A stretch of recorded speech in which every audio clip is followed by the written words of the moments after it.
Good morning. My name is Diala Hawila from IRENA. I'm very happy to welcome you here for our event on the behalf of the whole Sustainable Risk Mitigation Initiative that we have built in partnership with the SMAP in 2018, with the French Development Agency, the International Solar Alliance, and the C4All. So all of us got together in 2018 to create this partnership. And this year we welcomed we're very happy to welcome 4 additional partners to join us in this initiative. We have EBRD on board, the African Development Bank, the Asian Development Bank, and GIZ via the Get Transform program. This partnership, as you have seen, is very important, and it is increasingly important as international collaboration, exchange of knowledge, and capacity building are becoming increasingly important in a world where 50% of the world's population receives only 15% of global investments in renewable energy. So this partnership will be very important in order to advance this energy transition and to make it more inclusive and to take it to countries that have so far struggled to attract private investments. So without further ado, I would like to present the first keynote speaker for today, Ms. Ingrid Gabriella Hoven, who has over 35 years of experience working on bilateral development cooperation. Prior to her current position as Managing Director, Ingrid held several significant roles. She was a Director General Global Issues at the German Federal Ministry for Economic Cooperation and Development, where she focused on displacement and migration, climate change mitigation, and sustainability. Ms. Ingrid from GIZ, please.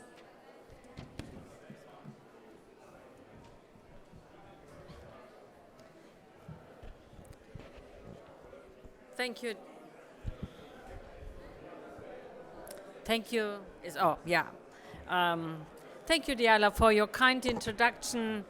And good morning to all of you, dear friends, dear colleagues, ladies and gentlemen, excellencies. It's really a great pleasure for me to join you today for today's session to discuss the achievements of this very important initiative. It's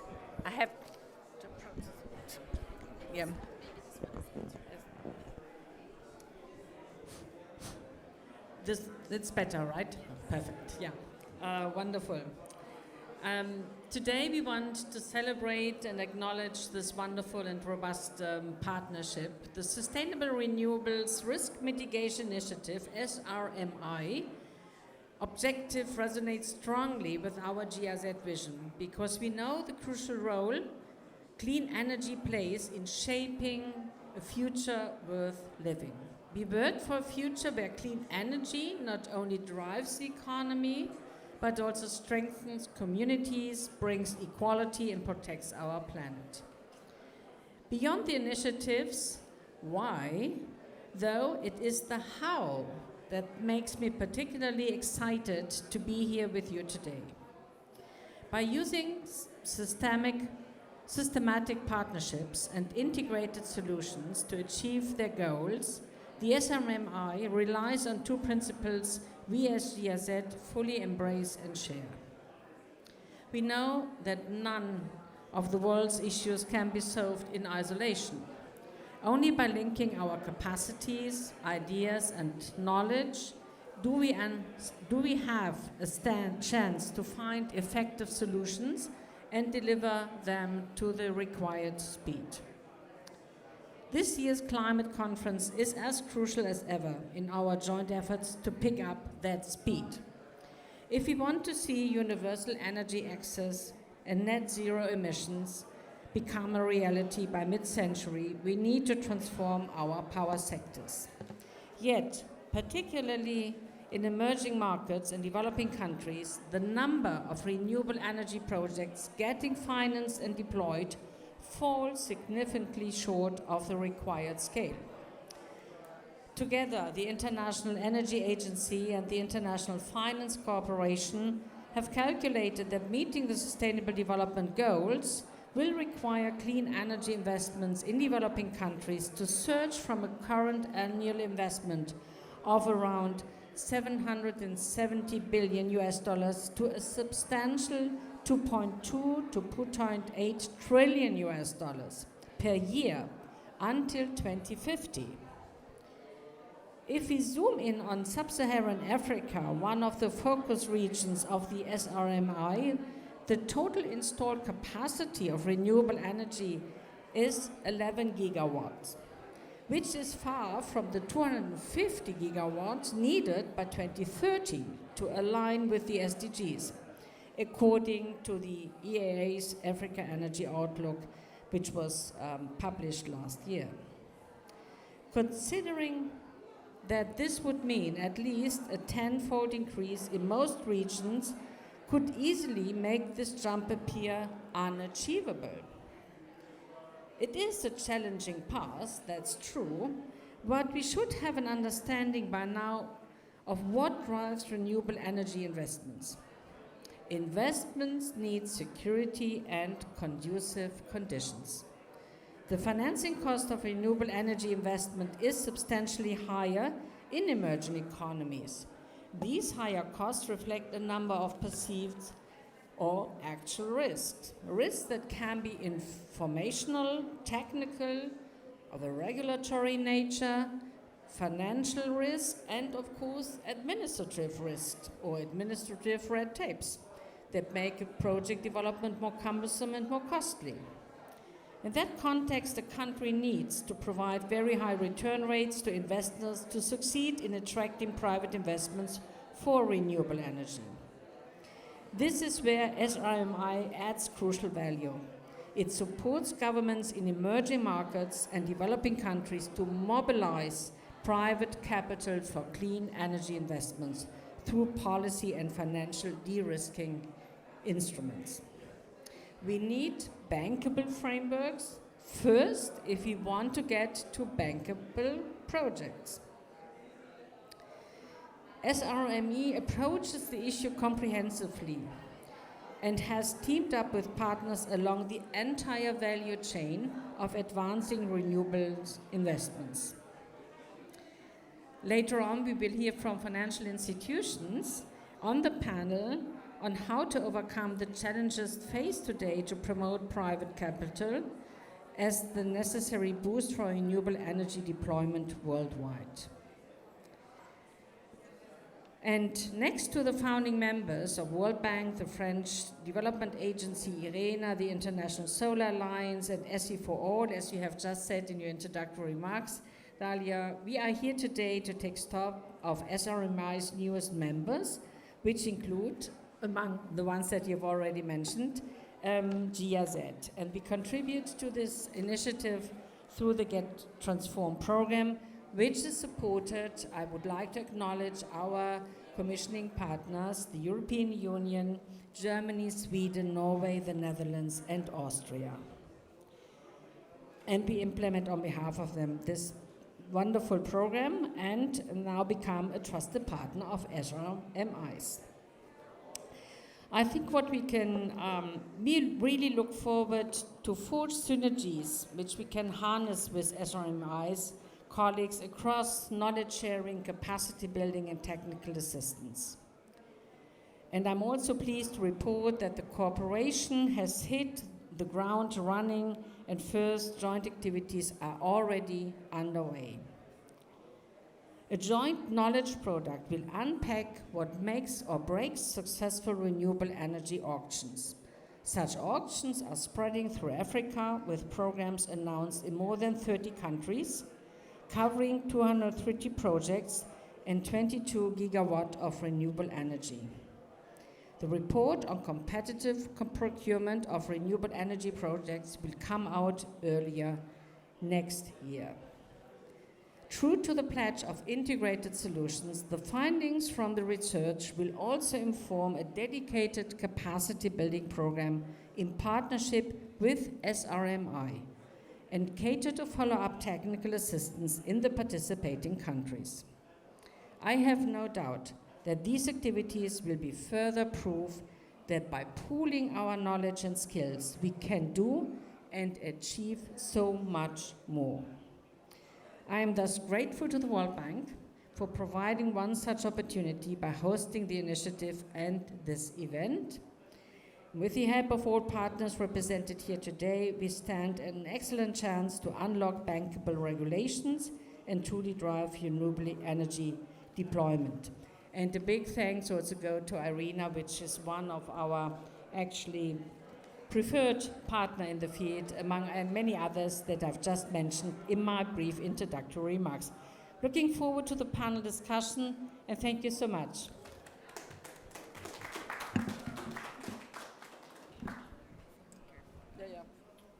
Thank you so much, Ms. Ingrid, and thank you for your dedication and commitment to the partnership, especially landing this morning straight to see us with your running shoes. We appreciate it. Thank you very much.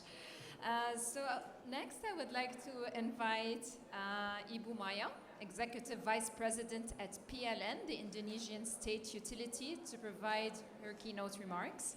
Ibu Maya is an energy practitioner with more than 15 years of professional experience in the electricity industry, especially in corporate finance. Prior to her current position as Executive Vice President, she has held many positions in PLN related to financial institutions and market research, offshore funding, and loan monitoring and reporting. Please, Ibu Maya.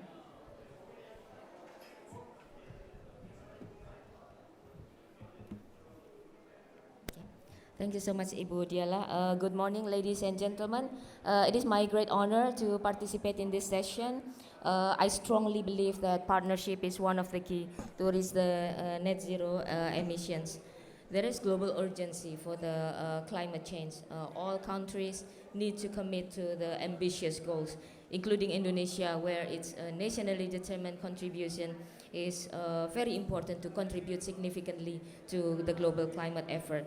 And Indonesia has declared our net zero emissions by 2060, and PLN, as the Indonesia state-owned electricity company, will play a major role to achieve the net zero emission plan. Indonesia, through PLN, has designed the accelerated renewable energy development as part of our net zero emissions plan. And PLN is scaling up the renewable energy capacity with additional 33 gigawatt of baseload renewable energy, as well as 28 gigawatt of variable renewable energy through wind and solar by 2040. And investment in smart grid is also a prerequisite, and also having more than 17,000 islands across the country, then transmission lines is very crucial in bringing the net zero emission ambition. And also the inter-islands transmission lines that will need huge investment and huge support from the global community. So how do we execute these plans to reach the net zero emissions ambition? Indonesia cannot achieve this alone. So the only way to move forward is through global collaborations, as well from the global stakeholders, and collaborations of technology, collaborations of investment, as well as collaborations of funding. And speaking of financing collaborations, low-cost financing will become the enabler for the successful of the renewable energy development in Indonesia. The total green investment required from 2023 to 2040 in Indonesia is estimated around 157 billion US dollars. And to be able to do this, PLN is building a conducive ecosystem based on collaboration by also inviting IPP participation. We already have the JETP as part of our financing platform. And 2 weeks ago, Indonesia has launched the comprehensive investment and policy plan. Still, our huge ambitions need a lot of green financing. So as part of the NZA program, PLN has also launched the dieselization program, where we will replace the diesel power plants in remote areas and replace it with the renewable energy baseload power plants. So in this case, solar power plants with batteries. Not only that this will reduce the emission, but also decrease the levelized cost of electricity. So to support the financing of energy transition, PLN has also received some commitment from the international institutions such as the World Bank, who has committed to provide the financing for Indonesia's Sustainable Least Cost Electrification Program for Result, or P4R, at the amount of 581 million US dollar, and will be continued with the next stage with IL2 with approximate support of 600 million US dollar. And PLN also working with other development banks such as the Asian Development Banks as well as the KfW, AFD to support the accelerating Indonesia clean energy transition with estimated amounts of financing of 1.1 billion US dollar.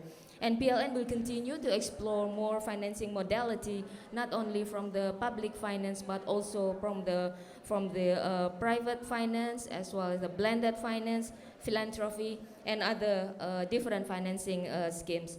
How to crowding in investment to accelerate Indonesia's energy transition, especially from the private sector, will be the key. With the support of all institutions represented here today, as well as other global financial institutions, we believe that Indonesia, through PLN, will be able to accelerate the renewable energy development. And our main job is to take care of the environment while the electricity is our byproduct. Thank you. Thank you very much, Ibu Maya. We are all looking forward to the developments in Indonesia, and we're rooting for the JET-P to see how it evolves. And we look forward to reporting on many successes and lessons learned from Indonesia. So now I would like to welcome the panelists for today. So first we have Mr. Stefan Hallegaat, Senior Climate Change Advisor at the World Bank.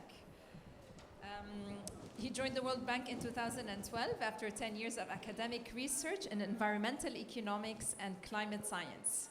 His research interests include the economics of natural disasters and risk management, climate change adaptation, urban policy and economics, climate change mitigation, and green growth. Stefan was a lead author of the 5th assessment report of the Intergovernmental Panel on Climate Change. Welcome. I would also like to welcome Mr. Pradeep Tarakan, Director of Energy Transition from the Asian Development Bank. He has nearly 20 years of experience working on global energy and environmental issues. His expertise is in the design, financing, and delivery of large clean energy investment programs for the public sector. He has previously served as energy lead for Indonesia and the Greater Mekong sub-region. Welcome. And Mr. Gianpiero Naci, Director in the Climate Strategy and Delivery Department at the EBRD, where he is responsible for climate finance, business support, and climate green policy engagements for the corporate, energy, and infrastructure sectors. He is also responsible for coordinating EBRD work on climate resilience, just transition, and natural finance. He has over 25 years experience in climate policies, sustainable manufacturing, circular economy, and clean energy with a particular focus on emerging markets. So I'm very happy to be with this very distinguished panel. We look forward to learning a lot from you and listening first on the challenges and then later on the solutions. We are still missing one panelist. We're not sure if he's going to join us or not. We left a chair for him, so if he joins us in the middle of the panel, please don't be disturbed. So, so fourth panelist is Mr. Tony Nyong, Director for Climate Change and Green Growth from the AFDB. Welcome, Mr. Tony. Mr. Nyong has about 30 years of experience in environmental and natural resources management, renewable energy, and green growth. Positions he has held at the African Development Bank include coordinator of the New Deal on Energy, head of the Renewable Energy Flagship, head of Gender, Climate Change, and Sustainable Development Unit, and head of the Compliance and Safeguards Division. He was coordinating lead author for the IPCC 4th Assessment Report. So as you can see, we have a panel of climate experts, finance experts, but also importantly socioeconomic and development experts. And together we will talk about the solutions. As you can see as part of this initiative, we are very interested in risk mitigation and attracting investments, but in a way that creates benefits for the people and communities. So as I mentioned before, we're going to start with the challenges, and then we're going to move to the, hopefully, solutions that we can think of together today. So starting with Stefan, if you can tell us, according to you, what are the main barriers to private sector mobilization for renewable energy deployment? So we see that most of the investments in renewable energy continue to go to the same countries, to the same regions, while others who are desperately in need of renewables for climate, socioeconomic development, energy security still struggle to attract private capital. Can you tell us, according to you and the experience you've had in the countries you've worked, what would be the main barriers? Well, thank you. First, thank you very much for the invitation. Can you hear me? Or? No.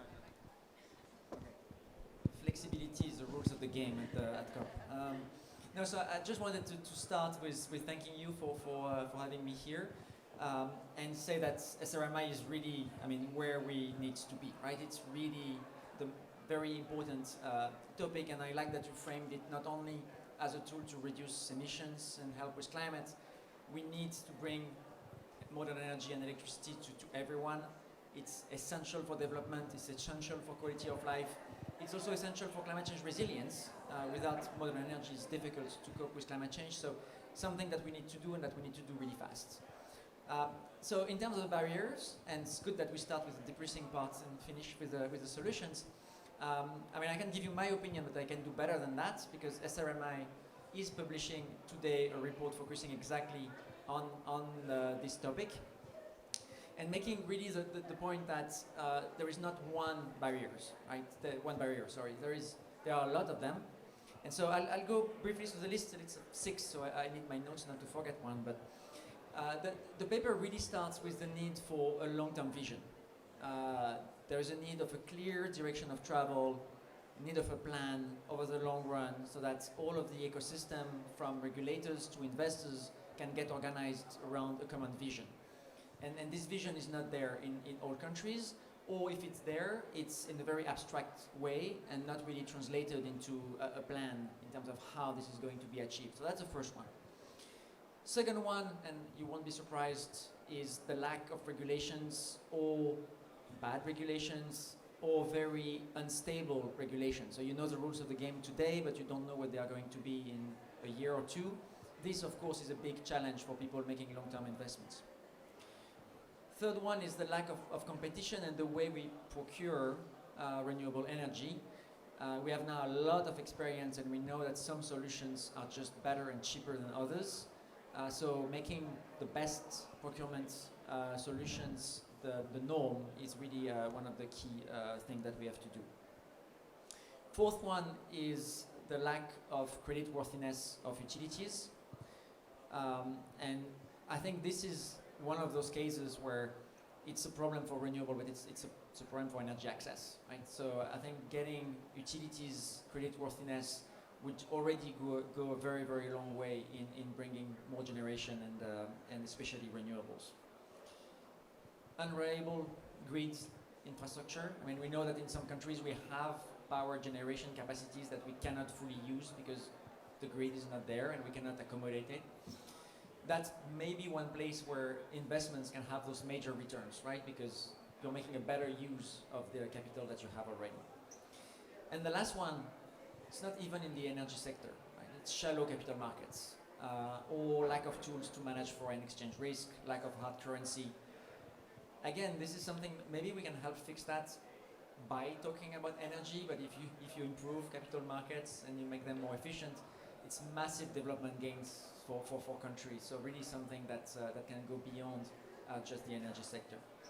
And I know we keep the solutions for the end, but just those barriers, they look scary, right? They're all like difficult things to fix, but we see countries fixing them. And the video and the example of Burkina Faso, which I guess since the video was made, has made a lot more progress. We have 180 megawatts of renewable energy thanks to action on those barriers. So countries can do it, and they can do it relatively fast, and time is not with us. So this is really where we should focus. Thank you very much. This is a very good overview of the challenges from a global perspective. And now we're going to go deeper into certain regions to listen to the particular challenges. We heard an example of Burkina Faso. We're going back to Africa. I think we're going to leave Africa till maybe let's keep Africa till the end, because we're going to talk a lot about challenges in Africa that are maybe a bit different than other challenges we see in the rest of the world. So Tony, we're going to come back to you if you want to think about challenges that are particular to Africa in the meantime. Some things that maybe we don't encounter in other regions that probably are more difficult to tackle. But in the meantime, we will go through the countries where EBRD is very active. If you can tell us some particular challenges that you have seen in countries that you have supported that are a bit more targeted. Thank you very much, and thank you for having me here. It's really a pleasure and an honor. I don't want to complicate further the the landscape, but indeed the tapestry of challenges is quite vast. And of course, everything said now it resonates very much also for the EBRD region. Just maybe as a quick introduction, the EBRD region comprises a very diverse set of countries. We cover a region that goes from Mongolia to Morocco, from Estonia to Egypt. And I think all these countries are predominantly middle-income countries, emerging economies. But let's say what we see is, first of all, they are characterized by universal access to electricity. So electricity is not necessarily, access to electricity is not necessarily an issue, but the issue is that fragmented grids, underinvestments, infrastructure that needs to be upgraded, expanded, and of course modernized. And the other characteristic is that all these markets are very different, so they have different market models. So there is definitely a need to look at the country context and try to develop solutions which are customized and action-oriented. Maybe to add what some of the challenges, there are a few additional that I'd like to highlight. One is the availability and lack of data. There's been a lot of talks, of course, about information data, but I'll give you one example, which is the case of Uzbekistan. So we started working in Uzbekistan back in 2018, also in partnership with the Development Bank, the World Bank, and others. And we started this work on the low carbon pathways for the electricity sector, with, of course, the expectation here to have a strong emphasis on the development of renewable energy. So at the time, Uzbekistan had a target of 8 gigawatt renewable energy capacity by 2030, going back to your point about the commitment and the vision. And ultimately, this target was not necessarily based on a strong analytical base ground. And so the work we did on low carbon pathways, which comprises an emphasis on analytics and scenario analysis, led the country to realize that ultimately there was a potential to do much more. So they increased the target to 12 gigawatt. This gave also a strong signal to the market players, and of course supported by the work on the market development instruments, the regulation, etc. These attracted an initial flow of investors. Guess what? The country realized that this actually was, the potential was much higher, so they increased the target to 24 gigawatt by 2030. And now we are also looking at 2035 target. So the data, the analysis show the potential to do much more in the country. Looking at other barriers, and there are many, of course, I completely agree on the point of the need to have a combination of a clear vision, clear renewable energy targets, but also working on the regulatory side. Another big barrier is about permitting. So is the process to get access to the land, access to the grid, and how to deal also with the grid constraints in terms of flexible capacity, in terms of reliability. So these are very important element to address, because that's what makes particular private investors attracted to this market. In fact, our analysis, our observation is there is not necessarily an issue with the supply of finance. What we see is the lack of supply of projects, of bankable projects that, let's say, domestic and international investors can finance. Maybe a last point that in our view is very important is really to empower the government institutions. Without a clear ownership and leadership by the local players, the government in the first instance, the commitment, the targets, which also translate in the climate ambition, but also the electrical utilities. If you don't have those on board, I'm talking not necessarily about the Minister of Energy or Minister of Electricity, I'm talking about the technical managers. So that engagement, which always takes time and effort, is absolutely essential to move the needle of the regulatory reforms, but also creating in the country a better understanding of the potential, and also address what I would call the business as usual syndrome that we see in many countries. The resistance within pocket of the system that often delays the development of the necessary regulation and standards. Thank you very much. So we have seen so far very important barriers that are more or less common in most developing countries. I wouldn't say that they are easy, but the solutions are there. It's just a matter of taking action and tailoring the solutions to particular contexts. You asked about the challenges, the solutions are coming. We're coming. Perfect. So now we're going to go to particular challenges. So now we go to challenges that are a bit deeper, a bit more structural. We go to challenges, maybe in Asia we can talk about economies, vibrant emerging economies that are reliant on fossil fuels, where the challenges are maybe more socioeconomic related rather than, of course, all of the challenges we spoke about do apply.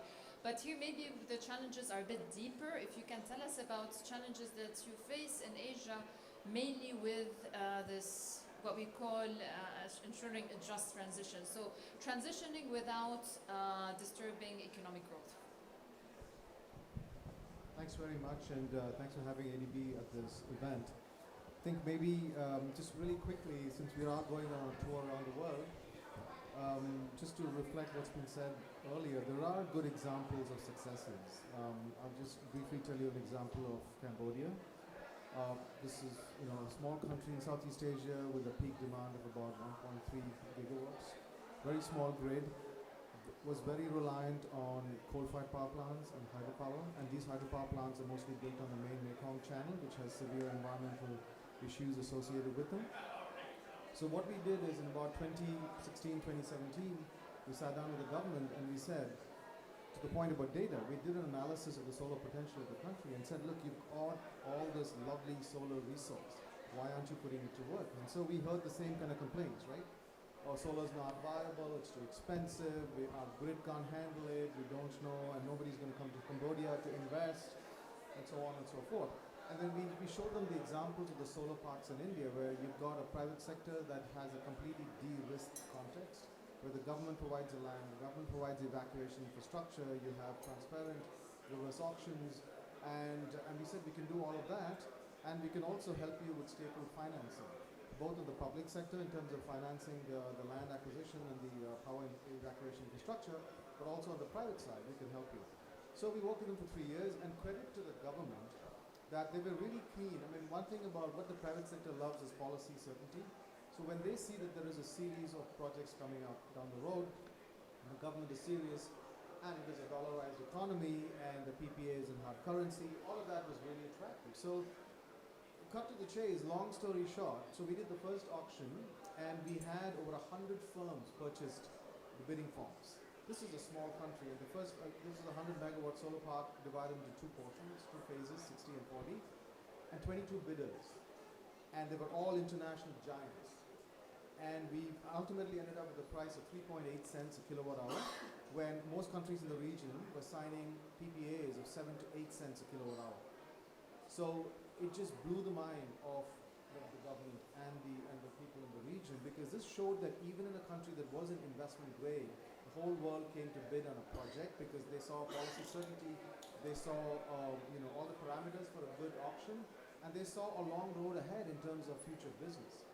And then during COVID, we did the SIP Phase 2 auction, and we said it's going to be tough, it's COVID, how many people are going to turn up? We had 15 bidders, and we went down to 2.8 cents, even lower during COVID.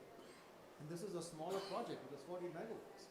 So again, long story short, and we used this engagement with the government to sit down and say, look, now that you've seen this can be done, it's giving you a benchmark. So if you want to quickly go up and award new contracts for capacity, because reverse auctions do take time.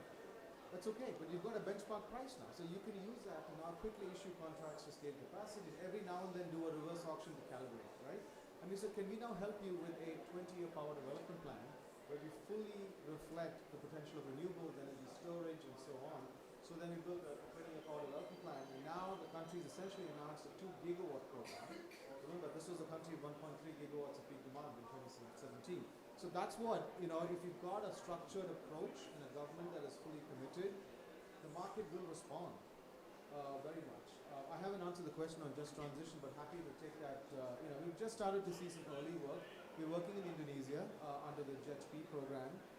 We're assisting the government to look at understanding, what is the impact of a slow and orderly and gradual transition away from fossil fuels? What is the impact on local communities? And then you can sort of think of this in concentric circles, right? You look at the asset, the coal plant or the coal mine, the workers, the people around it, the contractors, then you look at the communities around it, then you look at the region, and then you look at the international level eventually. Because, for instance, Indonesia exports most of the coal it produces. It's the world's largest exporter of thermal coal. We're also doing some early studies in India, where it's the other side, where India does import a lot of its high-quality coal, and you have a very large number of people who are extremely reliant on coal and mineral resources. So we've just started early studies. We have a joint MDB framework on just transition that you all signed up to, and we've started those sort of discussions. But we aren't at the point where we can actually speak about financing arrangements. Let me stop here. Thank you very much, and we will talk more about the solutions in the next round. So before we go to Africa, Tony, I want to tell you about my country, and maybe we can open the door for bigger challenges that we face in some countries. So, and maybe in Africa we see these challenges. For the past 10 years, only 2% of global investments go to Africa, although it is a continent so rich in resources and there's a huge need for renewables. So my country, we also have lack of, I come from Lebanon, we don't have full access. I mean, we're connected to the grid, but we don't have electricity. No, I mean, the currency devaluated by 200%. There are some maybe community projects, led projects. We've had a few conflicts in the past month, destroyed. What private sector is going to go to Lebanon? And I think that in Africa, it's a very diverse continent. Of course, you have very diverse markets. Some countries are attracting a lot of private investments. We see a lot of success stories. Can you tell us about the more challenging, the challenging markets that are like my country, so that we can talk about those challenges, so that we can try to see what are the solutions in those contexts? Can you hear me?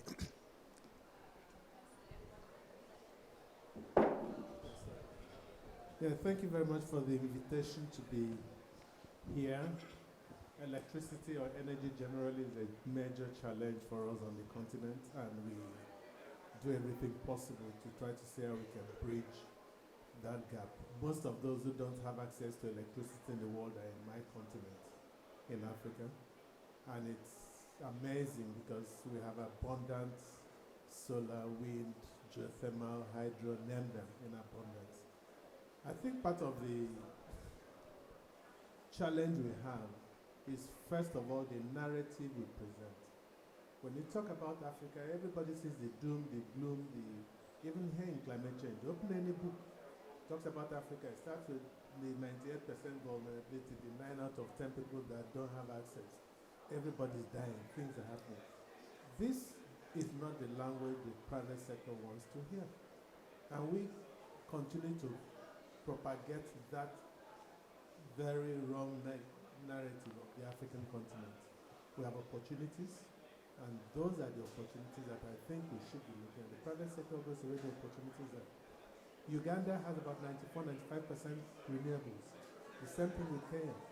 You look at many other countries, you're seeing this, but you don't see this in the popular media and other things about countries that are doing very well, getting their acts together and working. What we see are the negatives, and we will continue to scare investors with that. Those who are bold enough to come slam a premium on us. And so the cost of capital becomes very high, that we are unable to compete with the rest of the world on such projects, where you don't have to pay any premium, insurance things, you walk into places. But for Africa, no, you come first with insurance.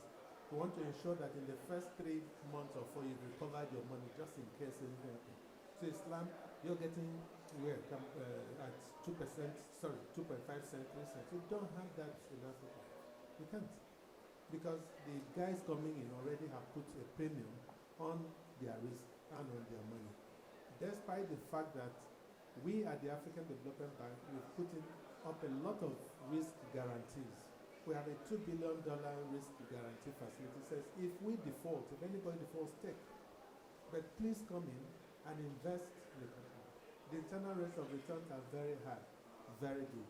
But do we have challenges? Yes, we have challenges like everywhere else. You know, and I'm not saying we don't. We have those challenges. I can give you an instance. Though the data is a bit dated, maybe 6-7 years ago, we saw that African countries invested 22 times on subsidy more than they actually invested in the energy projects themselves. So we spent a lot of time on subsidies, a lot of resources on subsidies, and because of that, we are not having cost-reflective tariffs. So investors are coming in and saying, look, your tariffs are very low. We can't perform at that price. But you have other places that are doing 2 cents. If we offer them 8-10 cents, it's too low. They can't do it, you know. So it just baffles me why you would do it in one country at 2.5 cents, but when it comes to certain other countries, it has to be 12, 14, if not, it's not viable. And when you look at 14 cents, compare that to the salary of an average worker, you realize it's huge. And that's why those tariffs will remain low by the government, and that's why they will continue to subsidize energy because we are not on the same pedestal. One other challenge let me mention is the skills gap. You know, most times the skill sets we need are not within the country that you're going to work in. You have to bring in this from outside. I know of a particular country that made it a policy, their energy efficiency policy, that any house with about 6 bedrooms or more or hotels should have a solar water heater on the roof. Perfect. Do you manufacture solar water heaters? No. Do you have people trained to install them? No. So where is the economic benefit from that? They're not getting money from manufacturing. Your people are not employed, gainfully employed in that process. So it means we don't really take time to look through, to make policies and so on. And then finally, I think we have too many advisors on the continent. Every country wants to advise Africa, wants to tell Africans what to do. So you have conflicting issues. You go to certain countries, no, you should unbundle your power system. You go to certain countries, no, you need to be sure. That's one of the reasons we don't have effective grid systems, because some people have come to say, no, you should keep it so that the government can put in a lot of resources and concentrate on that. In my country, once you put about 4-point-something gigawatts on the grid, it collapses because we don't have stability. So we have too many advisors. Almost everybody knows what is wrong with the African continent and has a solution. And this solution sometimes takes us in very different ways. Thank you. Thank you very much, Tony. So just to summarize, maybe high perception of risk, high cost of capital, maybe a bit of a lack of strategy to capture all the value and benefits and in order to deploy the solutions, and a lot of conflicting solutions in Africa. So for the rest of this session, we will go to a more positive note and we will go to the solutions. So we will do the same round. Maybe let's start with the global and then let's go into more and more tailored solutions. If you can provide examples as well, that would be great. So starting with you. Thank you, but you saw we couldn't resist to talk about solutions in the first round too, right? Because that's what we're interested in. So I mean, I'm glad that you added this question of data and knowledge, because we have started to do this systematic diagnostic at the country level, the country climate and development reports. We published the 42nd one for this COP after 2 years of working on this. And what's really striking in this work is very often look at the least cost, and you're not even looking at climate, right? You're looking at the least cost options to meet energy needs in countries, and you get a least cost mix, and you compare about the pipeline of project in the country, and this is just two different worlds. And maybe it's the status quo and people just doing what they've been doing. Maybe it's some of the barriers that we have discussed, but this potential to just capture, especially the opportunities offered by renewables, which are very recent, right? 10 years ago, it was really a different planet. So the system has not adjusted, and we're just leaving money on the table, right? By just not doing this. So just bringing the information and knowledge is already able to move things. But the really important point is it has to start with ownership, right? So maybe I'm answering a little bit your question about all of those advisors roaming your countries. The country needs to just decide what is the route and how it's going to be implemented, and then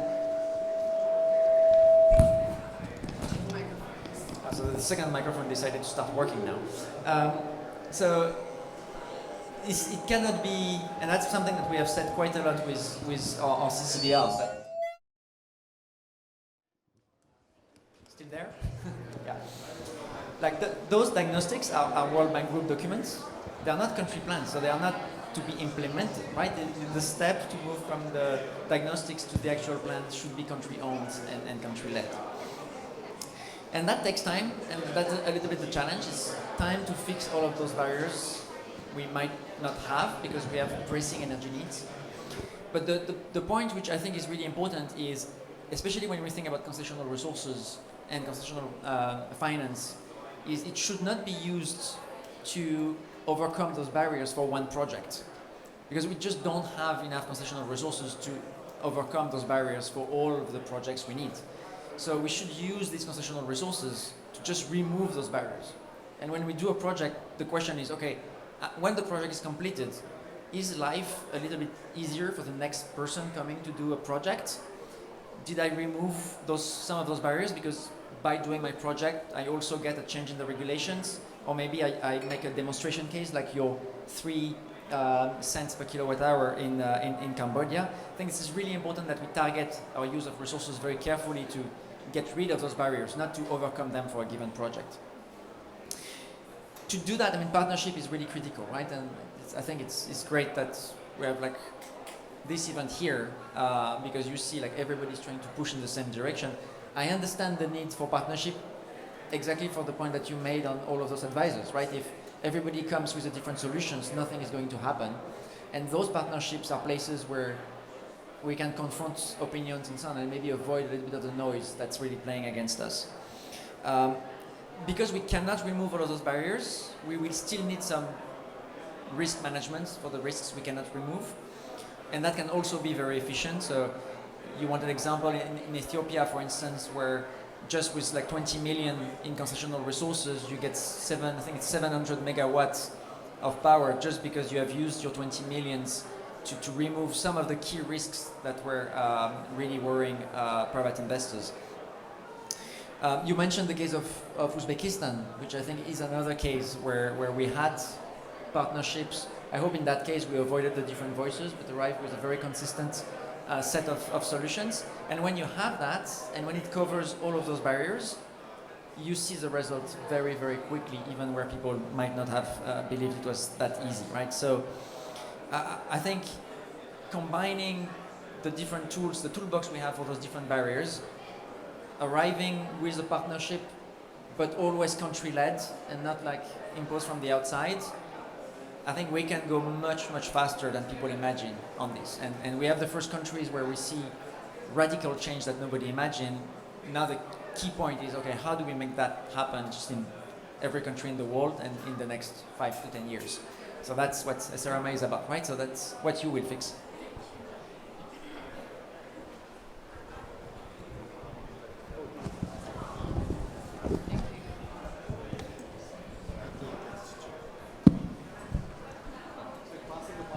Yes, thank you.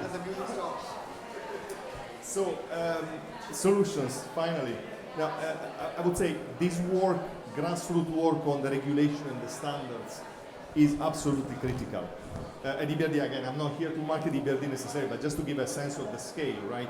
So we've been working on renewable energy market developments for some years. So we're now active, we're program active in 15 countries. So we're supporting over 5 gigawatts of renewable energy capacity. And the lessons learned is that working on the market instruments, the auctions, or even in more liberalized markets is also about, for example, contract for difference. It's crucial not only to create the legal and regulatory environment to allow investment, but also help identify what are the bottlenecks, whether it's permitting, whether it's unbundling of the system, whether it's about capacity and the ability to manage the complexity of the grid.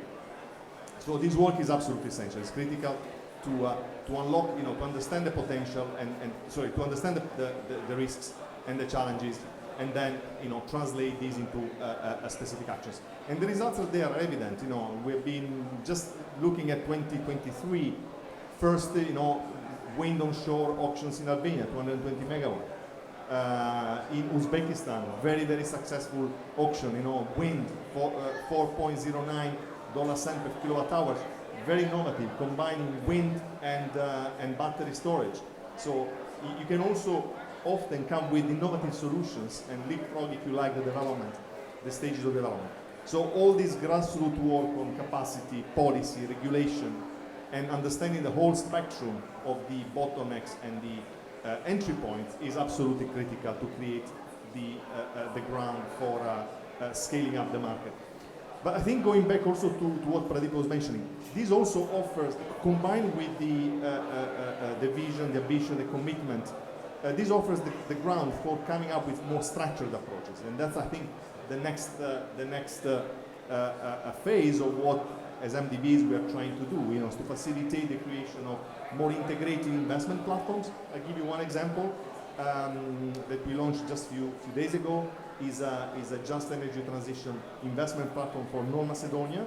It's a relatively small country, very reliant on coal, and this platform comprises 3 elements. There is the closure of the fossil fuel asset, so closure of 764 megawatts of coal power capacity in 2 plants, including the closure of the coal mining assets.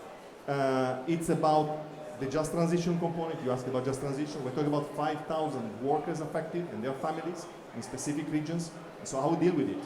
It's a combination of programs for reskilling, upskilling of the workforce, but also very much supporting the economic diversification in this region through, for example, dedicated SMEs credit lines and providing dedicated finance to the local businesses.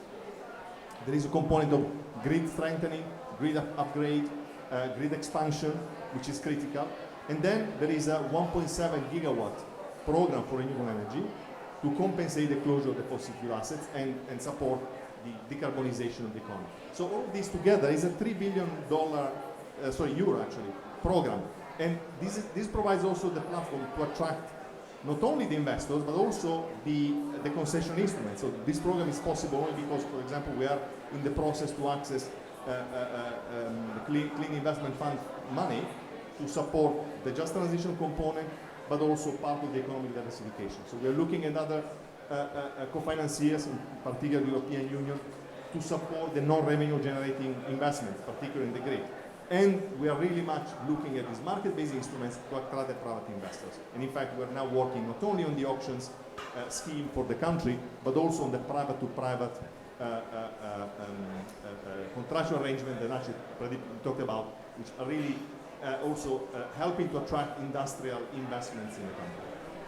Very interesting. Thank you very much. And I would like to just point out to the policies that are not going directly into deploying renewables, but that are going into the whole ecosystem that facilitates this transition, and how important these policies are. And if I may, just a small point, which is though extremely important. These, the role of the NDBs and other partners like the SRMI is really to facilitate this process. But country leadership and ownership is absolutely important. In the case of North Macedonia, this was a commitment from the President, Minister of Economy, Minister of Environment. They were all there 2 days ago to announce this platform. And this also translates in climate ambition and climate policy. So the commitment to close these fossil fuel assets by 2030 and the commitment to have very strong renewable energy targets in their NDC. Absolutely. So public policy, public investments, how they all come together to attract private investments and achieve the transition. So Pradeep, anything you would like to add from? Well, just really quickly, I think even when we're talking about renewable energy scale up, we shouldn't forget the problem we have on the ground, which is existing coal assets and the need for transition finance, right? Especially in Asia Pacific, which is where the ADB works, this is a particular problem. We have long-range assets that operate for 30 to 40 to 50 years in some cases. They have secure contracts, so the asset owners are entitled to operate these assets. And what we're finding is that in some markets where there is current overcapacity and high reserve margins, the presence of these coal plants become yet another deterrent for bringing more renewables into the mix. So we really should look for ways to accelerate the retirement of these assets, but then use those assets in ways that support the renewable energy scale up. You know, you can use the grid infrastructure for supporting renewable energy evacuation. You can use some of those assets for grid stability. I'm not saying you're going to put the wind or the solar plant right there, because you want to put those plants where the resources are. But I think thinking smartly of the grid, looking at these assets not as long-range assets, but potentially stranded assets, and then converting them to support greater renewable energy scale-up is a solution that we've started to think about. Again, early days, but we really have to do that. Otherwise, these assets are going to literally block the influx of renewables into the grid. Thank you very much. So Tony, we will finish with you. We said that we want to have a more positive outlook to Africa. So solutions that can help us in our mission. Yeah, thanks. You know, when you look at the Sahel in Africa, everybody sees it as a zone of conflict, crime, migration, insurgency, and so on. But we see it as a zone of opportunity. It has the best solar radiance you can imagine on the continent. So we've created the largest solar zone from Senegal all through to Djibouti. And that's what we call the Desert to Power program. And it's basically harnessing the power of solar energy to provide that. So that program is generating 10 gigawatts of additional electricity to supply to 250 million households in that region. We believe that bringing back, restoring electricity or providing them will stop people from migrating, will re-establish their livelihoods and so on.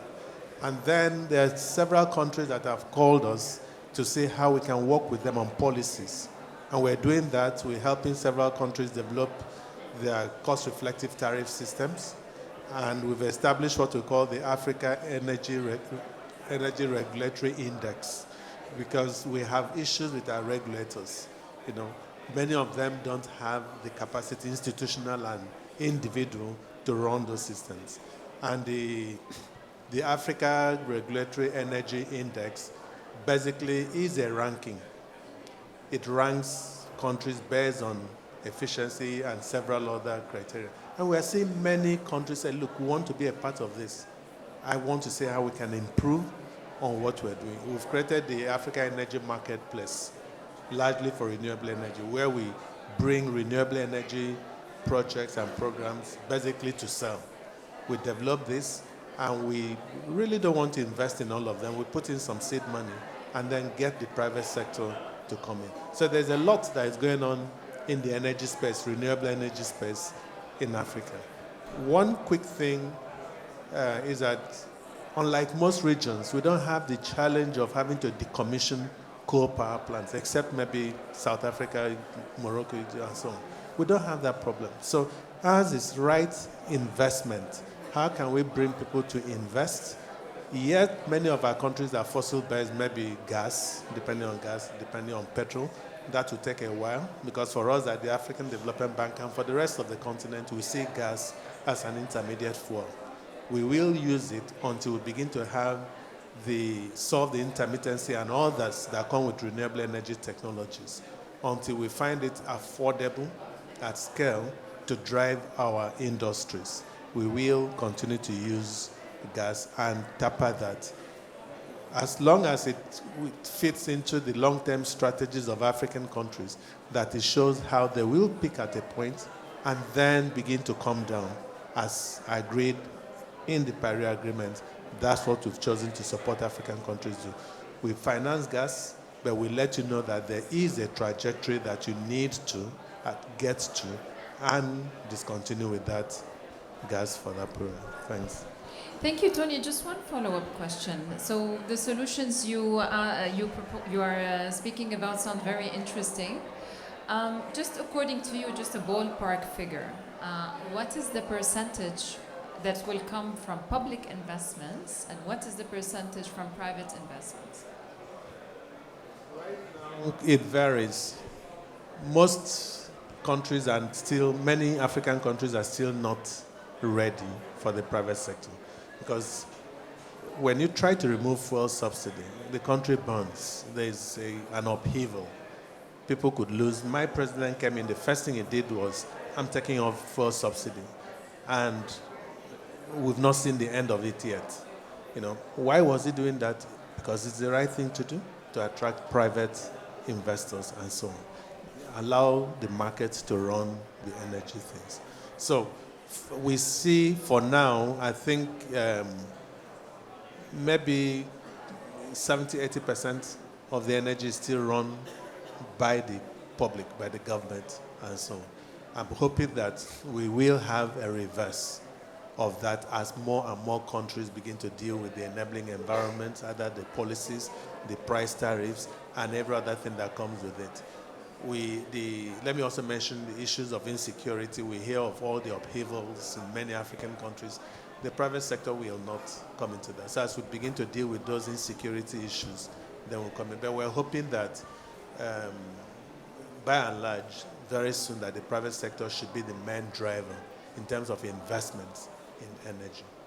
Thanks. Thank you. Yes? I think I'm really glad that you mentioned this point, because I think it's absolutely essential, and we haven't discussed it. But you might wonder why, if it's so good, if it's so efficient, why are we doing it? And I think in most cases the political economy is what blocks us, right? So I think having, and maybe something that this partnership also needs to really look into, is all of those changes will have implications. Some people will lose, and they need to have a solution in front of them. And it's not only in the coal sector. It's also industries that are heavy consumer of electricity, or poor people trying to access electricity for their daily needs. So solutions for them are as important as for the coal industry. Thank you, absolutely. And of course, the fact that we still rely on public investments is not, I don't think there's anything wrong with it. I think we relied on public investments in a lot of markets that are now developed to kickstart the market. And to rely on the private sector, which we know is a money-making body, which is very normal, means that the highest the risks, the highest the cost of capital, the more expensive the electricity. So it means that we would be asking the lowest income populations to pay the highest for electricity, which is necessary for their development. So this is why there's a large role for the public investments, either directly or to mitigate all those risks through all those nice instruments that we discussed today. I mean, if the government is providing land, it's some sort of public investment. If the government is providing the grid access, if the government is providing guarantees, those are all public investments that will be needed to help kickstart the industry. I think that's the challenge. Why do we need to have those guarantees? I'm not sure you have the guarantee thing in Europe, maybe Eastern Europe or something. My concern is we should get to the point that the private sector says this is good investment, and will come in to invest, because it's not just about profit, that the population sees it is good. We live in countries in Africa where energy access is almost 100%, and the tariffs are high, but you don't really complain because you have it. The problem comes with the fact that in many others, the tariffs are high, but the access, the availability is very low. We don't really have. Once we can have that, price will regulate itself. When the cell phone came, I remember my first 1 month salary. That's what I used in buying the first SIM card I had. Now it's free because there's competition in the way. And I think if you open and allow access, other players to come in, there'll be competition. I'm sure the price will come down at some point. Thank you. We look forward to that. Thank you very much. I would like to thank the panelists, but please stay with us just for the closing remarks. So for the closing remarks, I would like to invite with us today Ms. Lachaussee. Thank you. Okay, so Ms. Lachaussee has, she is, Ms. Emmanuelle Lachaussee is the head of the Climate and Environment Department at the Ministry of Foreign Affairs of France. She has previously held a number of positions within the United Nations system, including political advisor, deputy permanent representative of France to the United Nations in Geneva, political advisor at the Permanent Mission of France in the UN in New York, and UN Relations Officer at the Agence Française de Développement, and development advisor at the UN and International Organizations Directorate of the Ministry of Europe and Foreign Affairs. We are very honored to have you with us to close our session.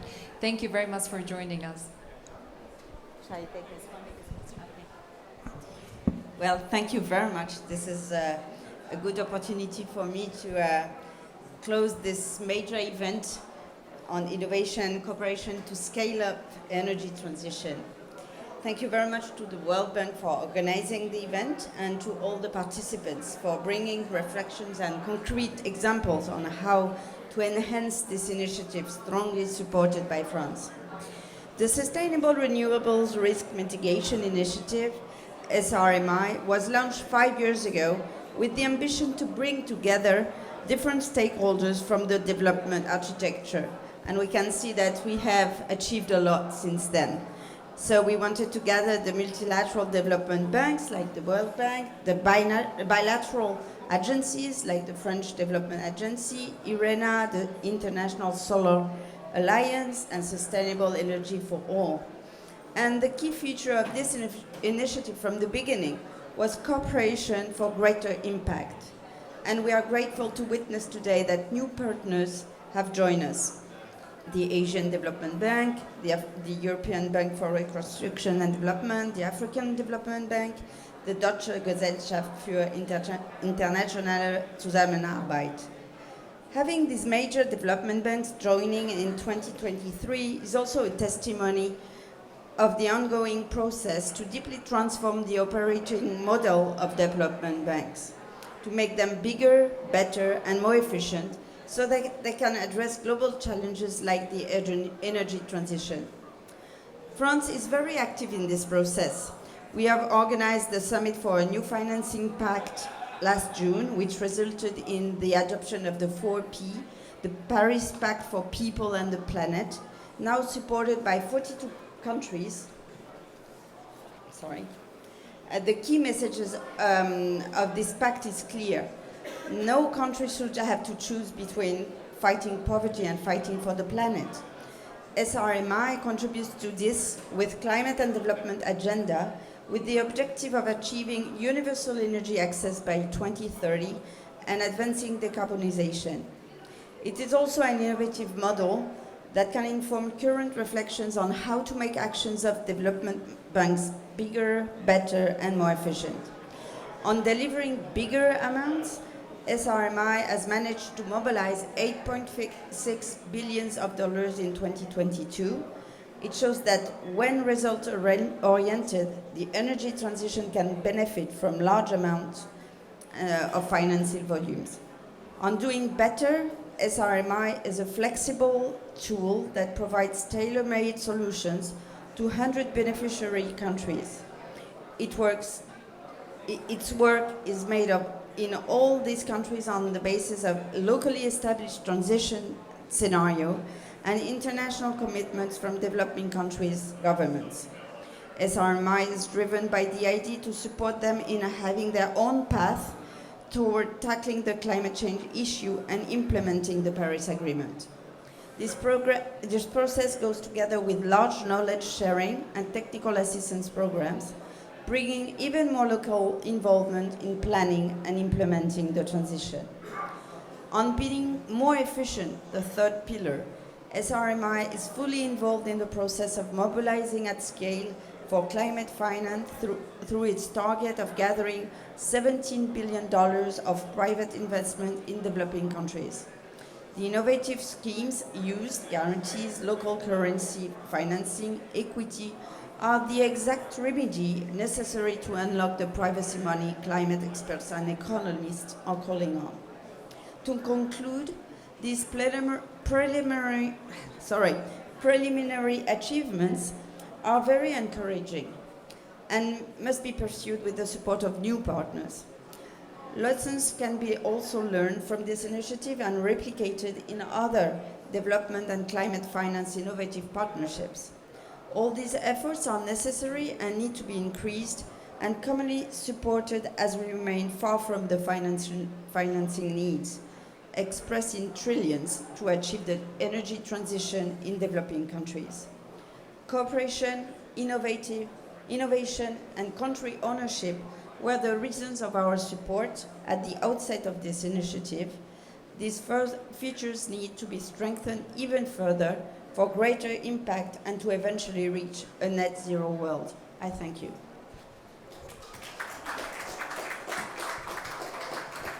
Thank you very much, Ms. Emmanuel. Thank you for your encouragement and support on the behalf of SRMI. And thank you to all our distinguished speakers, our panelists, thank you. And last but not least, I want to thank my colleague Shamini from SMAP World Bank. They have held the fort for SRMI and established it, and we are very grateful for all your efforts and support.